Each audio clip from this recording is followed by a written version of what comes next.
selama 1 tahun itu kentang terus ada yang selama 1 tahun itu rotasi. Ada juga yang malah kadang selama 1 tahun itu kentang cuma 2 kali, terus yang satu kali tanam itu enggak ditanami, Pak. Resikonya sangat tinggi kalau tidak dirotasi, terutama OPT-nya kan. Pernah menyarankan, memberi edukasi ke petani bahwa ini harus dirotasi dan sebagainya. Pak Kumis, yoi, bisa dimulai? Oke.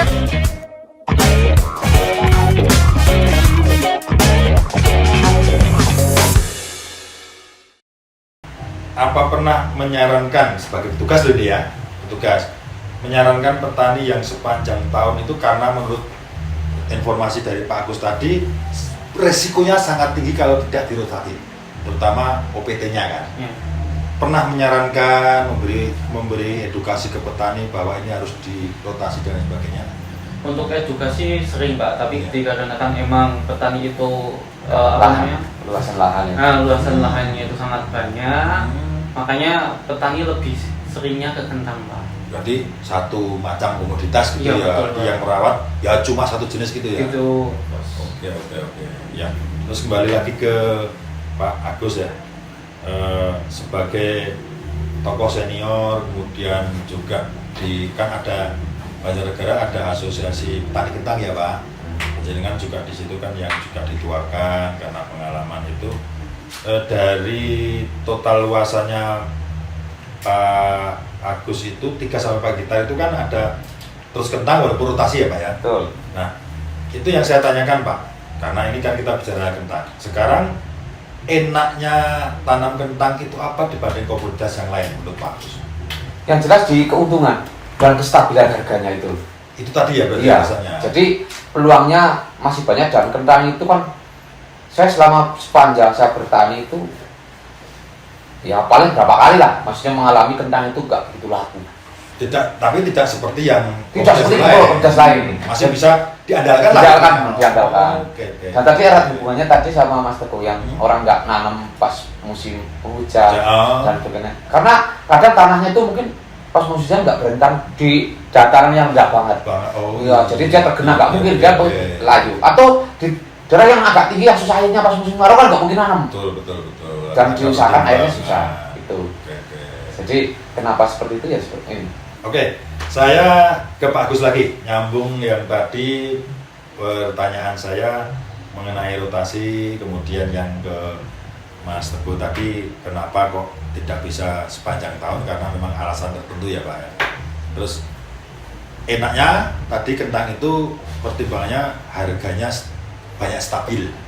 Kemudian yang saya tanyakan ini kebalikannya Pak Agus, nanti boleh ditambahin Mas Teguh deh. Sekarang kan semua tanaman, baik horti, tanaman pangan dan lain sebagainya itu kan namanya makhluk hidup ya Pak Agus. Itu pasti kan punya resiko, punya apa istilahnya pantangan lah. Terus kalau kentang sendiri Pak, itu tantangan utamanya atau yang ditakuti petani itu apa? Kalau kentang itu di cuaca. Cuaca malah. Cuaca. Ya? Bukan OPT-nya ya? Bukan, kalau OPT kan mungkin bisa kita upayakan lah. Mungkin yang preventif, mungkin pencegahan, dan itu bisa kita kendalikan lah.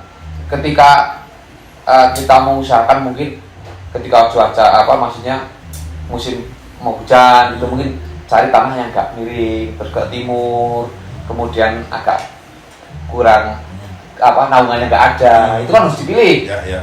Tapi yang memang paling ekstrim kan di cuaca ekstrim, terutama ketika angin.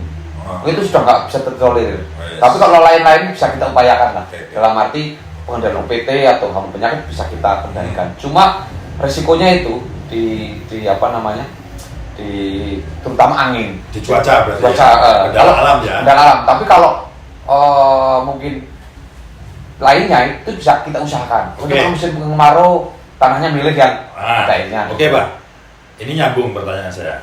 Kalau di luar kendala alam, itu yang antara mungkin hama atau penyakit yang paling petani takut sama kentang itu yang apa Pak? Kalau musim hujan penyakit apa terutama? Terutama Phytophthora. Nah, tapi kalau kemarau? Kemarau biasanya di hama. Hamanya ya. Pengisap trip itu. Trip itu ya. Walaupun serangan penyakitnya di alternaria biasanya. Oh. Nah kalau di musim hujan yang ekstrim itu kadang kita nyemprotnya bisa intervalnya 2 hari sekali atau sedikit. Layu-layu gitu enggak begitu banyak ya Pak? Layu itu kita sudah mengedukasi berapa tahun terakhir itu penggunaan agen hayati. Alhamdulillah layu di daerah sini sudah jarang lah orang bilang. Iya benar. Jadi Kita lihat tadi nah maksudnya sudah kita upayakan. Kalau tanahnya memang endemis layu, tanamnya di musim kemarau harusnya. Bisa kita upayakan. Alternatifnya seperti itu. Nah, walaupun kita sambil ya, Pak. sambil kita upayakan menggunakan agen hayati Ya. atau rumah, tapi alhamdulillah dalam beberapa tahun yang terakhir mungkin memang kan kita punya grup juga di Facebook itu Saling memberi informasi. Ya. ternyata orang yang bertanya penanggulangan kayak NSK dengan layu itu turun drastis. Dulu pas ngomong itu tahun 2012 kalau sampai 18 lah itu masih, tapi sekarang karena saya juga berusaha ini sih, kalau kita meningkatkan produksi atau mempertahankan produksi dengan memperbaiki tanah itu terlalu lama, itu nggak mungkin karena tanahnya itu tanah nggak bisa perluas ganti nggak mungkin kan, luas nggak mungkin, kalau tambah kecil mungkin nah iya kan. Sekarang kan kita tahu semua tanah pertanian itu semakin tahun itu kan ada dibuat ruko, ada dibuat apa, wisata, SPBU apa, wis No, banyak kan? Nah, kan nggak mungkin. Betul. Nah, makanya saya gini. Jadi kenapa saya terjun di benih itu?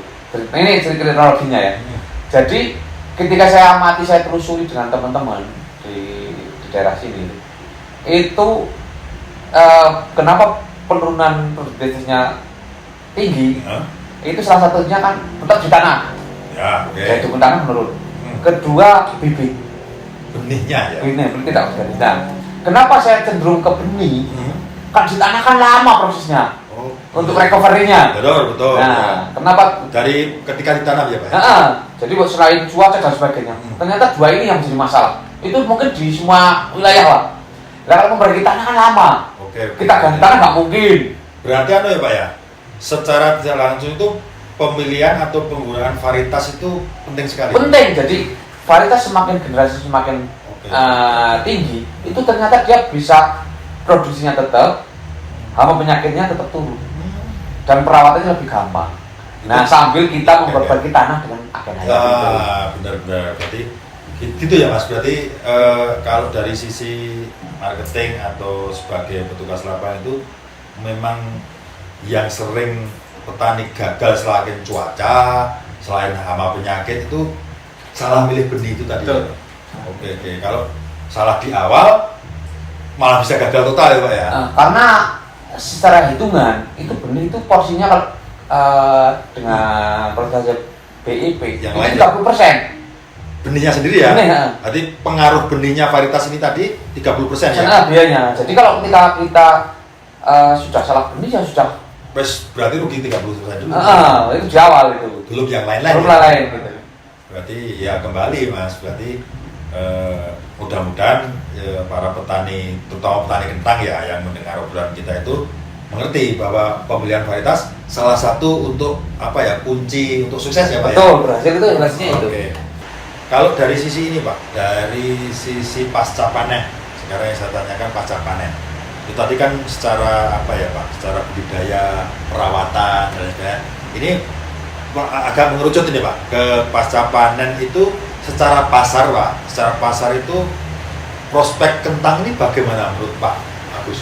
Kalau pasar kentang itu sangat luas. Jadi ya karena kentang itu kan memang hanya tumbuh di dataran tinggi.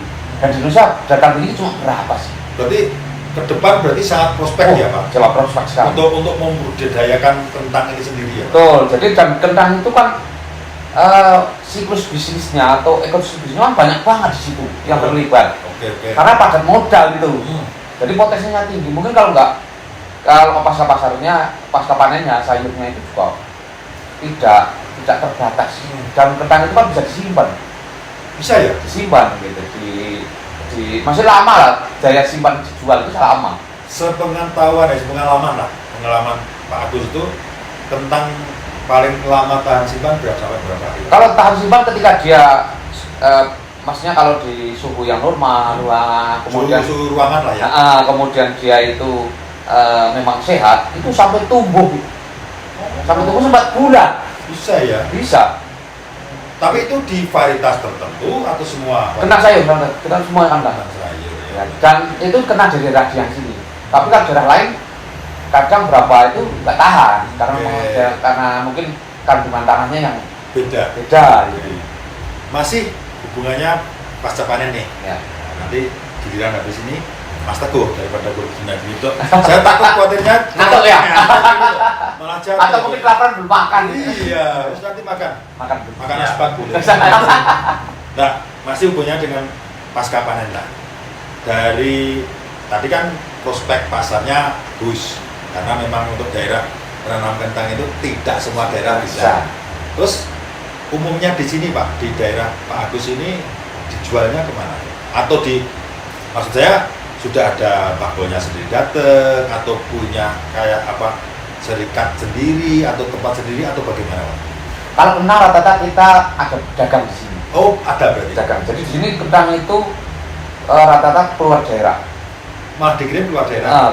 Mungkin ke Jakarta, Surabaya, Bali, Kalimantan. Itu memang kena sini memang katakanlah simpan itu.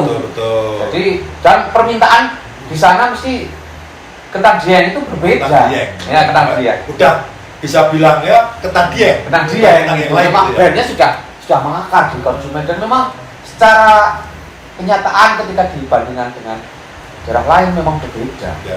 Jadi memang sudah dalam arti yaitu memang keunggulan di sini seperti itu. Iya, karena itu tadi karena kulitnya tebal, kemudian Kuning, kuning dan bulan dan sebagainya. Itu berarti kan bisa kirim jarak jauh. Jarak jauh, Ya, betul. itu sampai di sana pun ya resiko untuk gembuknya itu busuknya kan Rendah. sangat minim gitu Pak. Betul. Masuk akal juga Pak. Jadi ada konsumen itu sudah bisa memilih sekarang. Tidak hanya sebatas mengkonsumsi, tapi sudah bisa bilang ini. Ya. Nah, Dieng lah. Betul. Itu bagaimana karena memang ada keistimewaan tersendiri. Oke, sekarang tadi saya sudah agak disinggung Pak Agus tadi ada kentangnya Bisina. Ini giliran Mas Teguh. Ini saya dengar Bisi itu kan juga mengeluarkan varietas kentang yang baru, unggulan juga, yang katanya juga itu varietas yang memang bagus seperti yang disampaikan Pak Teguh, Pak Agus tadi. Nah, itu varietasnya apa Pak? Mas, varietasnya yang namanya Granola LBC sama Titan Pak. Granola LBC sama Titan. Oh, berarti granola itu tidak hanya di Bisi saja Pak ya? Betul, granola memang jadi granola itu kan indukannya kita mengambil dari Balisa. Oh. Kalau yang punya visi memang Titan. Satu lagi mungkin yang ini salah satu kena merah, jadi tapi memang terbatas. Oke. Tapi yang sudah keluar secara komersil dua itu. Itu ya berarti granola L-nya Bisi sama Titan tadi. Ya. Oh.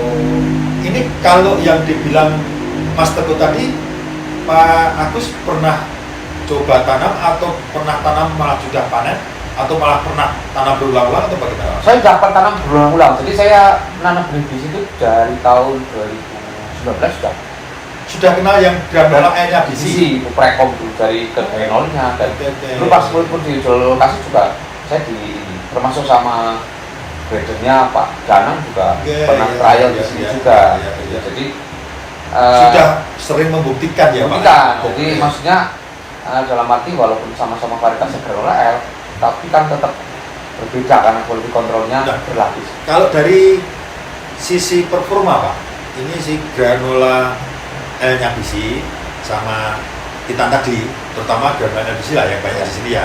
Karena menurut informasi kalau saya nggak salah dengar ya Pak ya, granola L-nya Bisi ini bisa di semua lini dibanding yang Titan tadi, atau bagaimana Pak? Jadi kalau granola L memang dia adaptif di semua ketinggian dan semua tempat yang Oke. bisa ditanam kentang. Oke. Dan dia tuh memang ya varietas yang sudah lama sih sebenarnya. Dan produknya stabil memang. Oke. Terus umbinya bulat, kemudian kulitnya juga tebal. Kalau performanya sendiri Pak? Kalau performanya dia tetap bagus karena ditanam sebagai petani besar, petani kecil itu rata granola L. Nah kalau bedanya dengan Titan memang speknya berbeda. Dan Titan itu memang tujuan diperhatikan kan dia tahan fitoptora sebenarnya. Oh. Jadi kalau itu sudah dibutuhkan dataran tinggi mestinya. Atau ya gimana? sebenarnya dataran rendah sebenarnya bisa, Ya. cuma milih tanah. Ya. Jadi kalau paling bagus Harus ada apa ya? Apa tempatnya ya? jadi pilih jadi karena Oke. biasanya kalau tahan fitoptora itu kulitnya agak tipis biasanya. Jadi Oke. milih tahan gitu kalau Ya, misalnya. ya, ya, ya. Tapi yang paling performa yang paling bagus titan itu di ketinggian 1700-an. Malah, Itu ya. memang dia itu bagus performanya. Rajanya bisa mungkin ya, liternya mungkin ya. Jadi Dibanding dengan produksinya tinggi. Di sini juga sebenarnya dataran rendah tinggi, cuma resikonya banyak resikonya gitu kalau nggak milih tahan. Jadi rekomendasi saya tetap di dataran tinggi. berarti harus dibedakan ya Mas Teguh ya. Iya. Jadi kalau nggak boleh saya bilang itu untuk segmennya atau tempatnya lokasinya harus memang dibedakan, tidak bisa harus apa namanya orang Jawa digubiah-gubiah. Ya, betul. Itu kan Pak ya. Betul. Harus spesifik. Spesifik, ya. Oke, menurut dia itu bisa Pengamatan saya itu pemandu Ya. dari saya dan Ya. pengalaman saya yang sudah berapa kali nanam. Oke, berarti kalau granula airnya bisi yang Pak Teguh sudah sering kali tanam, panen, merasakan itu secara performa dibanding dengan yang lain Pak, yang bukan bisi lah misalkan. Ini secara performa menurut petani-petani bagaimana Pak? Ada pas tumbuhnya ada beda atau lebih cepat atau bagaimana Pak? Ini kalau saya pribadi, Ya, sampai pribadi. kalau saya pengamatannya gini, jadi bagaimanapun namanya tanaman itu walaupun sama, itu beda perawatan juga beda hasil. Ya, oke. Termasuk benih saya pribadi memang ditanam 3 orang itu tetap Kan beda juga. berbeda, termasuk biji. Ya, ya. Cuman kalau kita berbicara tentang perbedaan kentang, itu kan yang kita garansi di serangan virusnya. Oh, oke. Ya, serangan virusnya dalam arti dalam satu hamparan itu nanam per 1000 batang itu kan di serangan itu maksimal kan 0,5%, Sekian. jadi Oh. maksimal 5. Itu ya. Itu harus seperti terjamin. Kalau sudah ada di granulanya bisi yang itu tadi, Ya, alhamdulillah selama ini mulus. gitu ya Mas. Nah, jadi lebih ya, tahan sama. berarti ya. Jadi kita Toleran lah ya. saya penangkar benih terus bisi. Ya, ya. Kita juga customer bisi yang menyajikan di daerah Jawa Tengah terutama. Itu garansi kita itu di serangan virus. Memang itu atau aturan dari Permentan memang seperti itu. Jadi garansinya di virus. Kalau nanti kayak performa apa kan, lah itu beda perawatan orang, beda caranya. Nah, Ibarat toki, bahannya sama, betul. cara masaknya beda kan beda. ada. Termasuk ketinggian dan sebagainya juga kita tidak bisa menggeneralisasi Betul. Banyak faktor. faktornya. Ya. Tapi yang kita garansi kita jamin itu di serangan virusnya. Ya, berarti lebih sedikit ya, lebih toleran lah. Ya selama ini alhamdulillah tidak temukan lah virus-virus yang banyak itu hasilnya jauhnya mulus. Terkait dengan performa ya itu kadang-kadang perawatan, adaptasi juga karena dia kan benihnya dari luar ditanam di sini lokasi A mungkin cocok tumbuhnya bosok tapi di lokasi B karena tanahnya mungkin berpasir kurang air tidak bisa. Nah itu kan tidak bisa menyalahkan, subjektif ya, gitu ya. ya. Tapi yang kita jamin Ya, adalah ya. namanya benih saya juga pernah kan di Ya. virus. Ya. Kita tidak bisa berbicara ini tamu ini performanya bagus. Ya, Ya ya. perawatannya itu loh gimana? Musim juga pengaruh. Pengaruh. Pupuknya Iya. dikasih banyak apa enggak? Betul, makanannya kan. Ya, betul. Bisa ada. Kemudian itu tadi Pak, kalau dari sisi anggota Pak Agus ini kan punya komunitas atau asosiasi lah. Nah, yang saya dengar lagi Pak, karena kembali saya pernyataan di awal sebelum kesini saya bertamu ke Pak Agus, saya kan agak lama di lahannya. Bukan di lahannya Pak Agus saja, tapi di lahan tetangga-tetangga itu kan petani masih banyak di situ. Kebetulan saya kan masih agak pagi Pak. Itu mereka katanya dari mana Bapak tahu benih itu bagus atau tidak? Apa menanam sendiri atau dari kios atau dari Pak Agus? Katanya kalau Pak Agus bilang A, mereka ikut A. Kalau B ikut B. Lah, apa yang menjadikan Pak Agus itu bisa meyakinkan petani di asosiasi tadi, petani kentang tadi, sehingga ikut Pak Agus itu apa karena takut, apa karena memang belinya bagus, atau karena sungkan atau kepercayaan atau bagaimana?